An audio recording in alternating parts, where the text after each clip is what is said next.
The CEO millionaire never wanted kids, until a little girl showed him her birth certificate. Phoenix, Nix, Ravencroft stared out the floor-to-ceiling windows of his Manhattan penthouse office, watching the early morning sun glint off neighboring skyscrapers. At 31 he'd already built Ravencroft Digital Solutions into a billion-dollar tech empire, but today something felt different. His assistant's voice crackled through the intercom, interrupting his thoughts. "Mr. Ravencroft, your 9 a.m. is here." He didn't respond immediately, instead straightening his custom-tailored Tom Ford suit and running a hand through his precisely styled dark hair. The morning had started like any other, a 5 a.m. workout at his private gym, followed by a breakfast meeting where he'd orchestrated a hostile takeover of a promising startup. Nix hadn't earned his nickname just from his unconventional success. His reputation for being coldly efficient and utterly unsentimental had become legendary in Silicon Alley. He'd cultivated that image carefully, making sure everyone knew that nothing would stand between him and his next business conquest. Personal relationships were a distraction he couldn't afford. His own parents' messy divorce had taught him that lesson early. Today's meeting was with another acquisition target, but as he turned from the window, he noticed something unusual through the glass walls of his office. A small girl with copper-colored hair, sitting quietly in the reception area. She couldn't have been more than 10 years old, her feet barely touching the ground as she perched on one of the sleek modern chairs. For a moment, their eyes met through the glass, and something about her intense gaze made him pause. He quickly dismissed the thought, children didn't belong in his world of mergers and acquisitions. He pressed the intercom button, send in the quantum dynamics team. The girl's presence was surely some employee's childcare emergency, and not his concern. But the meeting never started. Just as his potential acquisitions filed into the conference room, Nix's assistant, Meridian Chase, burst in with an unusually flustered expression. "Mr. Ravencroft, I apologize for the interruption, but there's something urgent you need to address." He shot her his trademark glacial stare, the one that had made junior executives quit on the spot, but Meridian stood her ground. After 8 years as his assistant, she was immune to his intimidation tactics. "The young girl in reception. She insists on seeing you. She says she's your daughter." The words hit him like a physical blow, though he maintained his composed exterior. "Reschedule the meeting," he said curtly to Meridian, ignoring the confused looks from the quantum dynamics team as they gathered their presentations and filed out. Once they were gone, he turned back to his assistant. "This is obviously some sort of scam. Have security escort her out." Meridian shifted uncomfortably. "Sir, she has documentation. A birth certificate, photos, and—" She hesitated, "letters from her mother, Vesper Blackwood. She died 3 months ago." The name sent an unexpected jolt through his body. Vesper.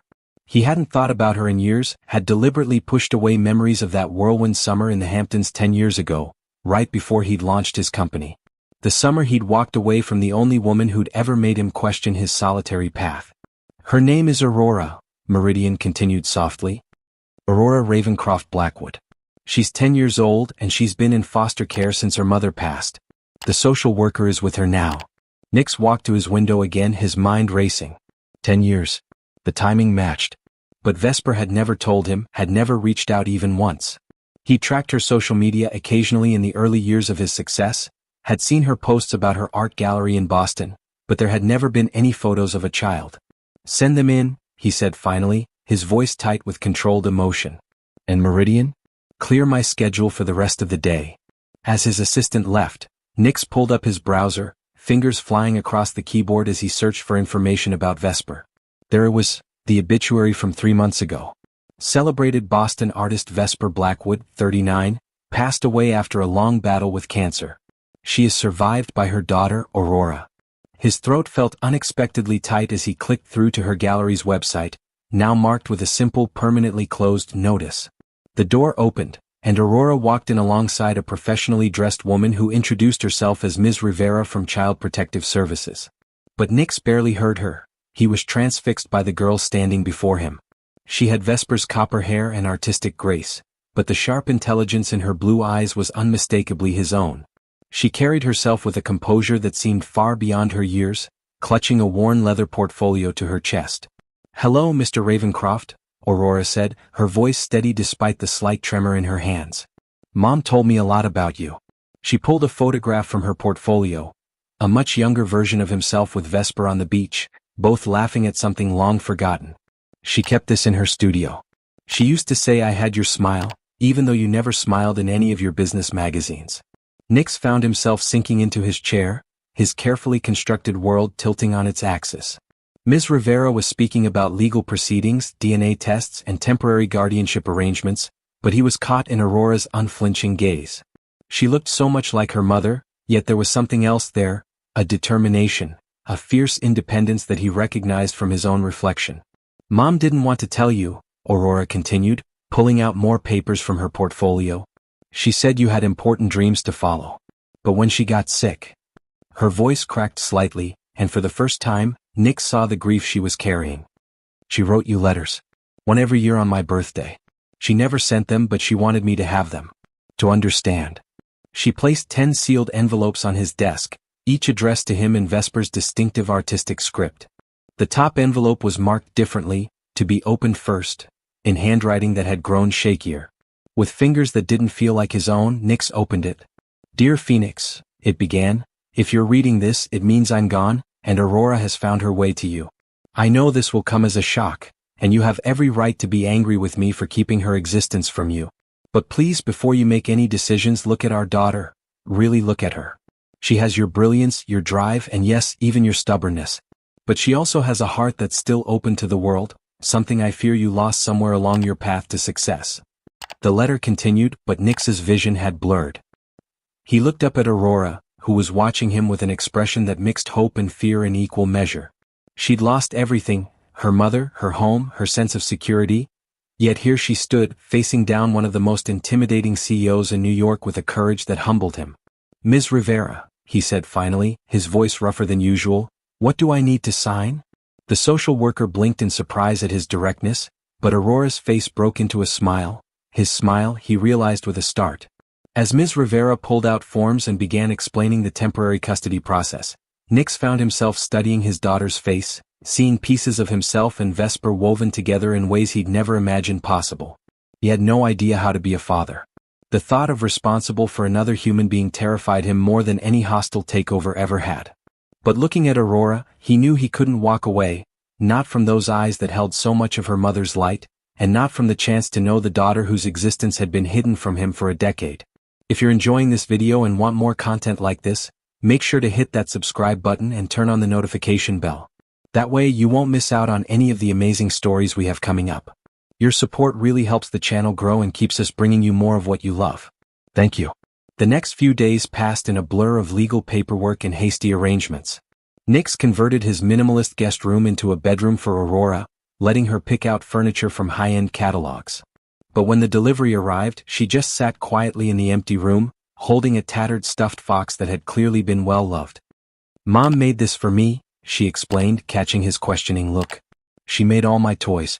She said store-bought ones didn't have enough soul. The comment caught him off guard, just like everything else about Aurora. She wasn't what he'd expected, not that he'd ever expected to have a child at all. She was quiet but observant, taking in everything around her with an artist's eye and a scientist's curiosity. During a video call with his board of directors, she'd sat in the corner sketching, but later asked surprisingly insightful questions about their AI development projects. Meridian had been invaluable, helping arrange for a private tutor and handling the press who'd somehow gotten wind of the story. Tech Titan's secret love child discovered, screamed the tabloid headlines, but Aurora seemed unfazed by the attention. Mom always said that other people's opinions were just background noise, she told him over dinner, their first real dinner together, after 3 days of awkward takeout meals eaten in silence. That night, after Aurora had gone to bed, Nix found himself opening another of Vesper's letters. This one was from Aurora's 5th birthday. She asked about you today, Vesper had written. Wanted to know if you liked to draw like we do. I told her you drew with numbers instead of colors, building things that changed the world. She said that sounded like magic, and maybe that's why you couldn't be here, because you were off being a magician. If only she knew how close to the truth she was. You always did have a way of making impossible things happen, Phoenix. The words stirred something in him, memories of late-night conversations with Vesper about his dreams of revolutionizing the tech industry, of making computers think like humans. She'd listened to his ambitious plans while painting the sunset, somehow capturing on canvas both what she saw and what she imagined could be. He dismissed those memories as youthful romanticism, but now they felt different. More real. More vital. His phone buzzed. Another crisis at work, another company that needed his immediate attention. But for the first time in his career, Nix hesitated before responding. From down the hall he could hear soft sniffling sounds. Without thinking he found himself walking to Aurora's room, knocking gently on the door. She was curled up in bed, clutching the fox, trying to hide her tears. "I miss her," Aurora whispered, and something in Nix's chest tightened. He'd never been good with emotions, had built his entire empire on the principle of cold logic. But seeing his daughter's pain, he did something that surprised them both. He sat down on the edge of her bed and awkwardly patted her hand. "Tell me about her," he said softly. "Tell me about your mom." Aurora's stories about Vesper flowed like a gentle stream, painting pictures of a life filled with art and imagination. She told him about their tiny apartment above the gallery, where they'd have pancakes for dinner and turn rainy days into adventures. How Vesper would let her help arrange new exhibitions, teaching her about light and shadow, about how every piece of art told a story if you knew how to listen. As she spoke, Nix found himself learning about the woman Vesper had become, so different from the carefree spirit he'd known, yet somehow exactly the same. "She never got mad," Aurora said, wiping her eyes. "Even when she was really sick, she'd just say we had to find the beauty in the hard parts." She paused, pulling something else from beneath her pillow, a sketchbook. "I've been drawing you," she admitted shyly. "Mom said drawing helps you understand things better." She opened the book to reveal page after page of sketches. Nix at his desk, Nix on his phone, Nix staring out his office windows. But what struck him wasn't the technical skill of the drawings. It was how she'd captured something in his eyes that he hadn't even realized was there. A loneliness. A hunger for something beyond success. The next morning, instead of heading straight to the office, Nix found himself sitting with Aurora at the breakfast bar. She was pushing her cereal around, clearly troubled by something. "Your company makes AI, right?" she asked suddenly. "Mom said you wanted to make computers think like people." When he nodded, she continued, "But can you make them feel like people? Because I tried talking to Siri about missing Mom, but she didn't understand." The question hit him like a thunderbolt. All his years of developing artificial intelligence, of pushing the boundaries of what machines could do, and he'd never really considered the emotional aspect. He'd been so focused on replicating thought processes that he'd ignored the very thing that made humans human, their capacity to feel, to connect, to care. "No," he admitted. "We haven't figured that out yet. Maybe." He hesitated, then continued, "Maybe that's because I haven't been very good at understanding feelings myself." Aurora looked at him with those piercing eyes, Vesper's artist eyes with his analytical intensity. "Mom said you were scared of feelings. That's why you left. But she also said being scared of something just means you haven't drawn it enough to understand it properly." Nix felt something crack in his carefully constructed armor. All these years, he'd thought Vesper had been angry with him for leaving, for choosing his ambitions over their summer romance. But instead, she'd understood him better than he'd understood himself. And she'd given their daughter that same gift of insight. Later that week, during a crucial board meeting, Nix found himself distracted by a new sketch Aurora had left on his desk, a drawing of him and Vesper from the old beach photo, but she'd added herself between them, holding both their hands. The board members were discussing the aggressive acquisition of a smaller AI company, a deal he'd been pursuing for months. But for the first time he found himself thinking about the people behind the company, not just the technology they'd developed. "Mr. Ravencroft?" His CFO's voice cut through his thoughts.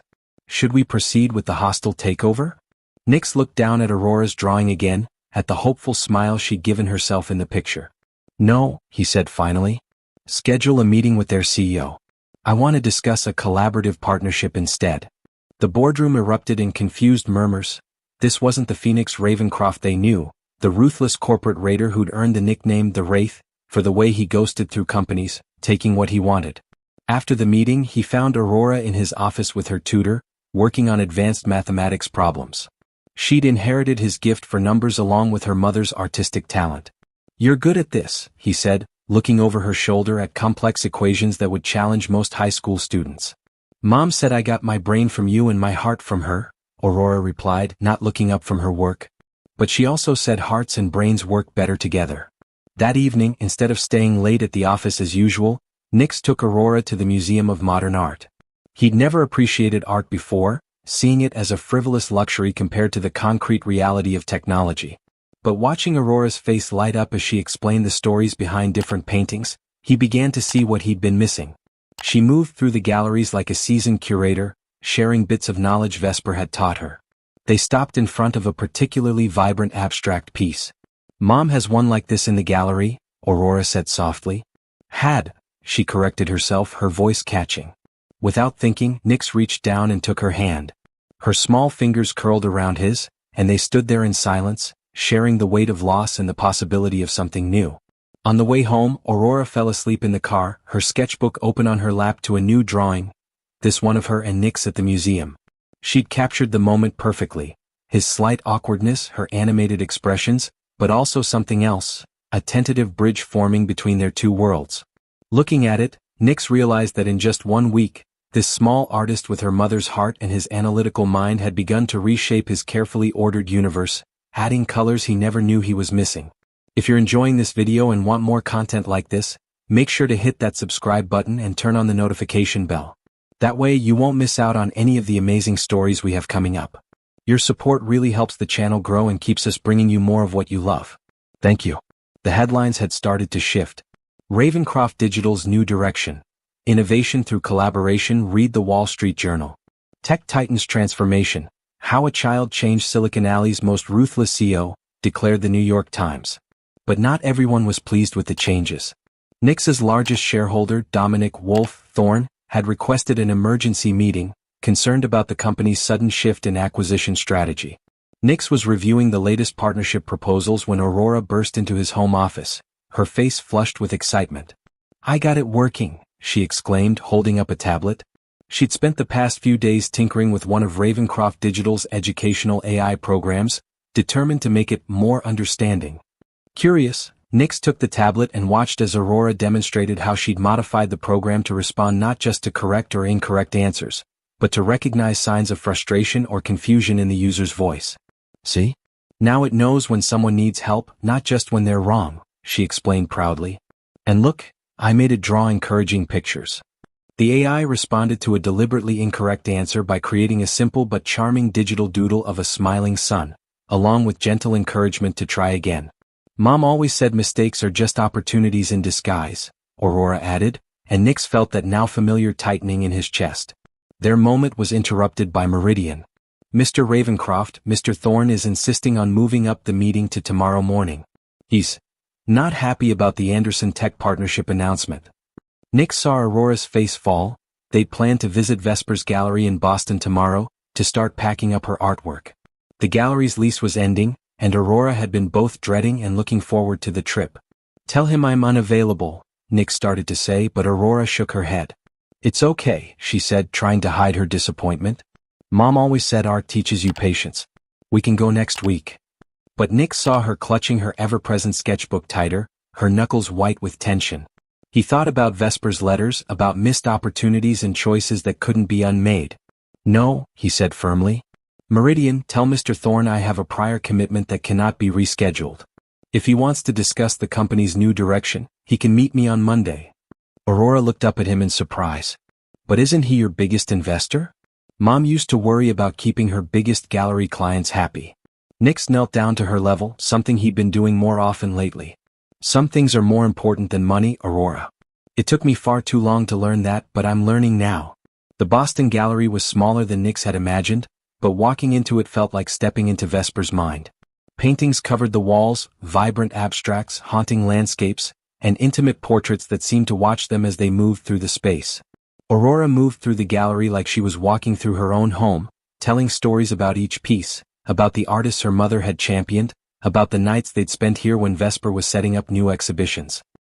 Here, displayed only for herself, were dozens of paintings of Aurora growing up, first steps, lost teeth, birthday parties, quiet moments of concentration as she drew or read.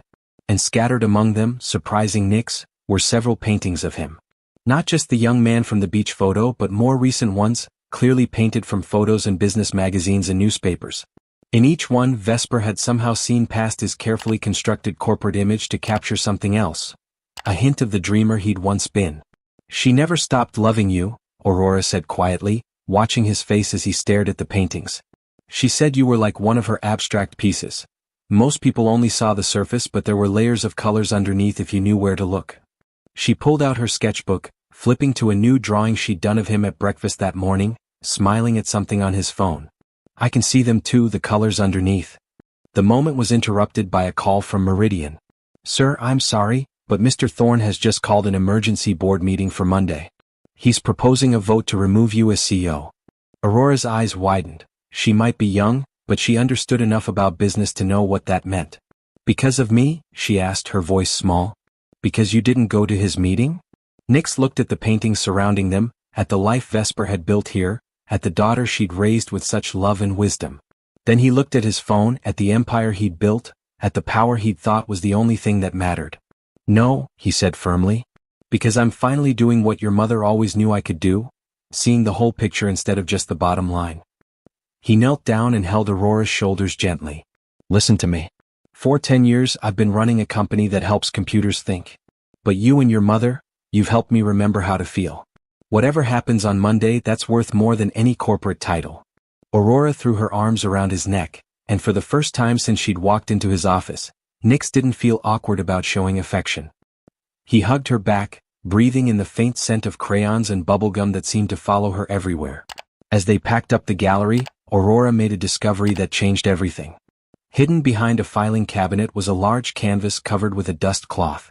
When they unveiled it, both gasped. It was Vesper's last painting left unfinished. The canvas showed Ravencroft Digital's headquarters, but reimagined as a fantastic blend of technology and nature. Trees grew from server banks, butterflies made of circuit boards took flight, and in the center stood 3 figures, Nix, Aurora, and Vesper herself, their hands joined to form a perfect triangle. She painted this while she was in the hospital, Aurora whispered, touching the canvas gently. She wouldn't let me see it. Said it wasn't ready yet. Nix stared at the painting, at how Vesper had captured his corporate world but transformed it into something organic, something alive. At the bottom, barely visible, she'd written, "The future isn't built in straight lines." That night, after they'd returned to New York with the painting and boxes of Aurora's childhood memories, Nix stayed up late reading more of Vesper's letters. In one from Aurora's 7th birthday, she'd written, "Sometimes I wonder if I did the right thing keeping her from you. But then I see how she draws the world, all science and art mixed together just like her parents, and I know she'll find you when the time is right. When you're both ready." Sunday morning, instead of preparing for the board meeting, Nix sat with Aurora in his home office. She was adding to Vesper's unfinished painting, carefully matching her mother's style while adding her own touches, tiny robots tending to the trees, streams of data flowing like water.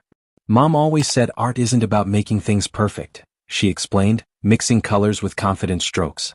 It's about making things true. Watching her work, Nix had an epiphany. He pulled out his laptop and began typing furiously, pausing occasionally to ask Aurora questions about her modification to the educational AI.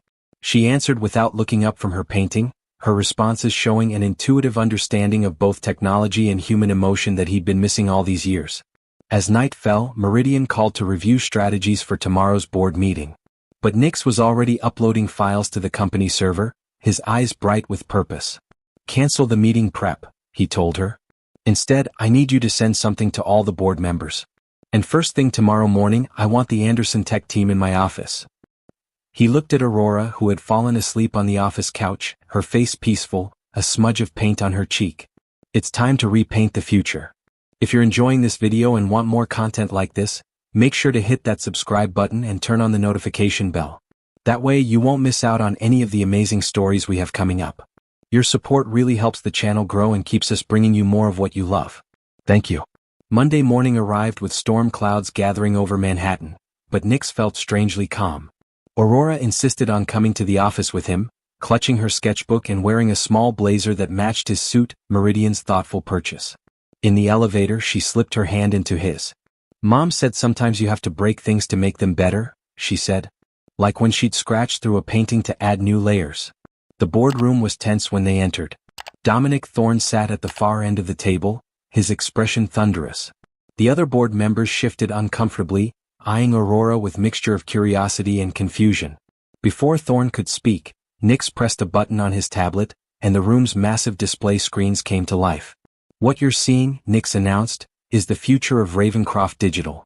Our educational AI platform, reimagined by my daughter." The screens showed Aurora's modifications, but expanded and enhanced by an all-night coding session. "We've been approaching artificial intelligence wrong. We've been trying to make computers think like adults, logical, efficient, cold. But children? He gestured to Aurora, who was already sketching the scene before her. Children understand something we've forgotten. They know that learning isn't just about processing information. It's about curiosity, creativity, and connection. The presentation continued, showing test results from Aurora's modified program. Student engagement up 300%. Problem-solving success rates doubled. Emotional intelligence markers off the charts. The Anderson Tech partnership isn't just about acquiring new technology, Nix explained. It's about combining their adaptive learning systems with this new emotional intelligence framework. We're not just making computers smarter, we're making them more human. Thorne's face had turned an alarming shade of red. This is exactly why personal entanglements are dangerous, he spat. You've let this situation cloud your judgment. The market doesn't want friendly computers. It wants results. Actually, came a new voice and all heads turned to see the CEO of Anderson Tech standing in the doorway. The market wants both. She walked into the room, nodding respectfully to Aurora. Mr. Ravencroft sent me the prototype last night. We ran it through our testing protocols. The results are revolutionary. If you vote him out, we walk, and take our patents with us. Aurora had stopped sketching. She stood up, her voice clear in the sudden silence. My mom always said that the best art makes people feel something they didn't know they were missing. She walked to the display screen, pointing to a visualization of the AI's emotional response patterns. Look, it's like a painting but made of numbers. Beautiful and useful at the same time. Just like Dad's dreams always were. The boardroom erupted in hushed discussions. Thorne stood up, his chair scraping against the floor. This is emotional manipulation, he snarled. Using a child to dash, but he was cut off by another board member, Dr. Sage Winter, who had been quietly observing until now. No, Dominic. This is innovation. Real innovation, not just acquisition and assimilation. When was the last time we actually created something new? Nix watched as the tide began to turn. One by one, board members were pulling up the test results on their tablets, examining the potential applications. The Anderson Tech CEO, Dr. Luna Chin, was already discussing integration possibilities with the head of R&D. But his attention was drawn to Aurora, who had returned to her sketch. He walked over and looked down at her drawing. She had captured the exact moment when the room had shifted, when possibility had overcome resistance. You did this, he said softly. You saw what I couldn't. Aurora shook her head, adding final touches to her sketch. We did it together. Like Mom's painting, technology and art, thinking and feeling. She knew we would, eventually. She turned to a new page and wrote something at the top in her careful handwriting. Ravencroft Digital, where hearts meet minds. Could this be the new company motto? She asked. The old one about dominating the digital frontier sounds kind of scary. A laugh rippled through the room, even some of Thorne's supporters smiled. The man himself stood rigid, realizing he had lost control of the situation. This isn't over, he declared, gathering his papers. The shareholders will be very interested in the market research I've brought, Dr. Chin interrupted smoothly. Early focus groups are showing unprecedented enthusiasm for emotionally intelligent educational AI. Parents are calling it a breakthrough. As Thorne stormed out, Nix found himself surrounded by board members eager to discuss implementation plans. But he held up his hand. First, he said, I need to take my daughter to lunch. She's earned it. He turned to Aurora. Where would you like to go? She thought for a moment, then smiled, Vesper's artistic smile with his determined eyes. Can we have pancakes for lunch? Mom said you two used to eat breakfast food at weird times when you were dating. The remaining tension in the room dissolved into warm chuckles. Dr. Winter patted Aurora's shoulder as she packed up her sketchbook. Young lady, I think you've just revolutionized more than our AI systems. You've revolutionized your father. Looking at his daughter's proud grin, Nix couldn't disagree. Over pancakes at their favorite diner, which had quickly become their regular spot, Aurora watched her father typing on his phone, his expression softer than it had been in any of her sketches from those first days. Are you telling Meridian about the meeting? She asked, creating an elaborate design in her syrup with her fork. Actually, Nix replied, putting down his phone, I'm arranging something else. How would you feel about turning your mother's gallery into a permanent installation? Aurora's fork clattered against her plate. But, the lease is ending. And Mom's paintings. Nix shook his head, smiling. The building's for sale. I just bought it. I thought we could turn it into something special, half gallery, half tech space. A place where art and technology can inspire each other, just like your mother's last painting showed. We could call it the Vesper Project. Tears welled up in Aurora's eyes, but she was smiling. Could we use my AI there? To help kids learn about art and technology together. Nix reached across the table and squeezed her hand. That's exactly what I was thinking. And he hesitated, then continued, I thought maybe you could help design it. After all, you're the expert at bringing hearts and minds together. Later that afternoon, they visited Vesper's grave for the first time together. Aurora had been many times with her foster family, but Nix had been afraid to face this moment. They stood hand in hand, looking at the simple headstone with its engraved palette and brushes. Aurora placed a fresh sketch beside the flowers, a drawing of that morning's board meeting victory, with Vesper's spirit watching over them from the corner of the page. I found another letter, Aurora said quietly. Mom wrote it just before she went. She told me to give it to you when you were ready. I think you're ready now. She pulled an envelope from her ever-present sketchbook and handed it to him. The paper was crisp, unlike the aged envelopes of the birthday letters, and his name was written in shaky but determined strokes. With trembling fingers, Nix opened the letter. My dearest Phoenix, it began, if you're reading this, then our daughter has done what I always knew she would. She's helped you remember who you really are. Not the corporate titan or the ruthless businessman, but the dreamer who once told me he wanted to change the world. She's your masterpiece, Phoenix, even though you didn't know you were creating her. And now she's helping you create something even more beautiful. A future where success is measured not just in profits but in possibilities. 3 months later, the transformation of Vesper's gallery was nearly complete. Aurora had thrown herself into the project, her sketchbook filled with designs that seamlessly blended digital interfaces with artistic spaces. She'd insisted on keeping her mother's office exactly as it was, though, a creative sanctuary in the midst of innovation. One evening, as they were reviewing the final plans for the educational AI installation, Aurora discovered something in one of her mother's old sketchbooks. It was a series of drawings dating back 10 years, showing different versions of this exact space. Art and technology merged together, learning and creativity intertwined. She saw it, Aurora whispered. She saw all of this coming. Nix studied the drawings, recognizing elements that had appeared in Vesper's final painting. She always could see beneath the surface, he said softly. Beyond the obvious. He looked at his daughter, who was already adding her own touches to her mother's sketches, improving and expanding the vision. Just like you do. The next morning, during their daily breakfast ritual, Aurora was unusually quiet. Dad, she said finally, pushing her orange juice around, are you ever going to get married? The question caught him off guard.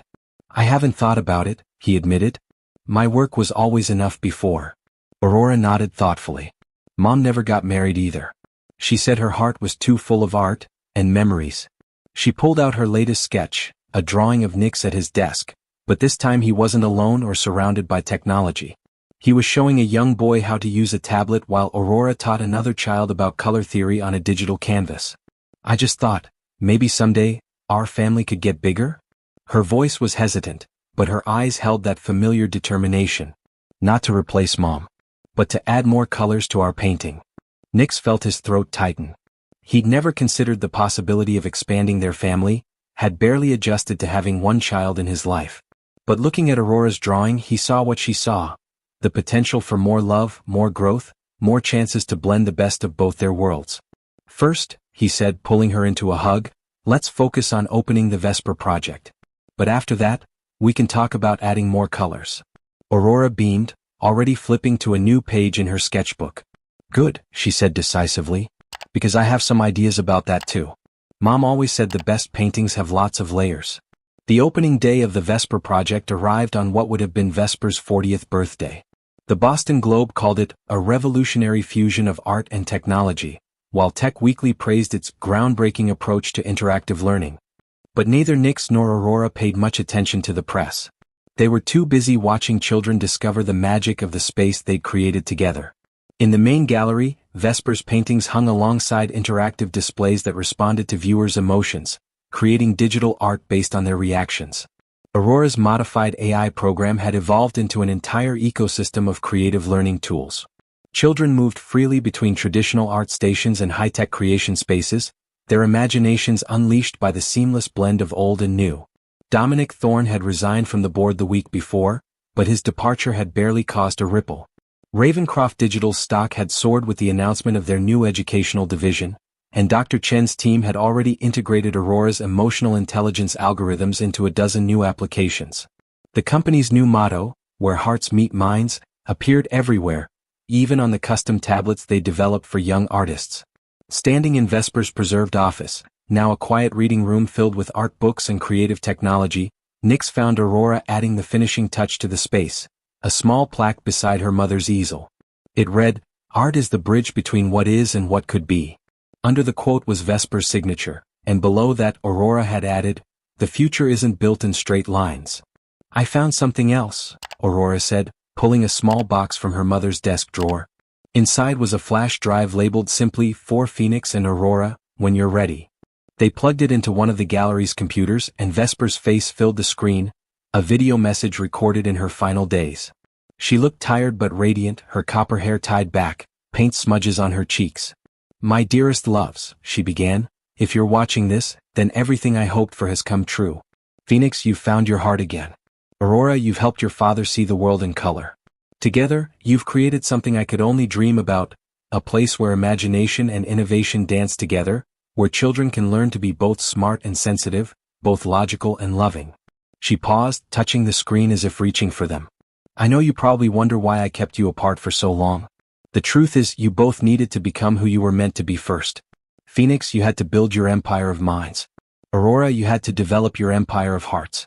And now," she smiled, that brilliant smile that Aurora had inherited, "now you can build something even greater together." Vesper's video message continued, her eyes twinkling with that familiar artistic wisdom. "I've left you one last gift," she said. "Look behind the last canvas in my private collection." The video ended, and Aurora rushed to the painting, the one of Nyx from a recent magazine cover, where Vesper had somehow captured both his corporate power and his hidden gentleness. Behind it they found a sketchbook unlike any other. It was filled with drawings by both Vesper and a very young Aurora, creating a conversation through art across the years. And on each page, Vesper had written about Nyx, telling Aurora stories about her father's dreams, his innovative spirit, his capacity for love that he'd buried beneath ambition. The final page held a drawing that made both of them catch their breath. A sketch of the Vesper project exactly as it stood today, dated from 10 years ago. Beneath it, Vesper had written, "Some dreams take time to paint, my darlings. The masterpiece is worth the wait." 1 year later, the Vesper project had expanded to 3 cities. Nyx had stepped down as CEO of Ravencroft Digital to become chairman, focusing on the educational division he and Aurora had created together. He'd promoted Dr. Chen to CEO, knowing she shared their vision of technology with heart. But his favorite moments weren't in board meetings anymore. They were the evenings spent with Aurora in their home art studio, where she taught him to draw while he taught her about neural networks. Aurora's AI program had evolved into an international educational platform, helping children around the world discover the perfect blend of art and science in their own lives. She'd started teaching weekend classes at the Vesper Project, showing other kids how to make technology more human, more creative, more connected. As they sat together one evening, adding the finishing touches to their latest joint project, a mural-sized digital artwork that responded to people's emotions with evolving patterns of color and light, Aurora looked up at her father. "Mom was right, wasn't she? About everything?" Nyx nodded, watching their creation shimmer and change. "She knew that success isn't just about what you build," he said softly. "It's about what you build for." Aurora smiled, adding a final flourish to the mural with both her stylus and her paintbrush. "And who you build it with," she added. "That's the real masterpiece." Looking at his daughter, this extraordinary blend of art and innovation, of heart and mind, of Vesper's vision and his own determination, Nyx finally understood what true success meant. It wasn't measured in stock prices or market share, but in moments of connection, in bridges built between different worlds, in the courage to let love transform you. The story of the CEO who never wanted children, only to have a child change his entire world, became more than just a tale of personal transformation. It became a reminder that our greatest achievements often come not from following our carefully laid plans, but from being brave enough to let our hearts redraw them. Thank you all for watching this incredible journey. If you enjoyed this story and would like to support more content like this, consider using the Super Thanks feature below. Your support helps us continue creating meaningful stories that touch hearts and change lives. Don't forget to share this video with someone who might need a reminder that it's never too late to open your heart to love and let it paint your world in new colors. Remember to leave a comment below sharing your thoughts on this story, and let us know if you've ever had an unexpected person come into your life and completely change it for the better. Your stories inspire us to keep creating. Share this video with your friends and family. Sometimes the people who seem to need love the most are the ones most afraid to accept it.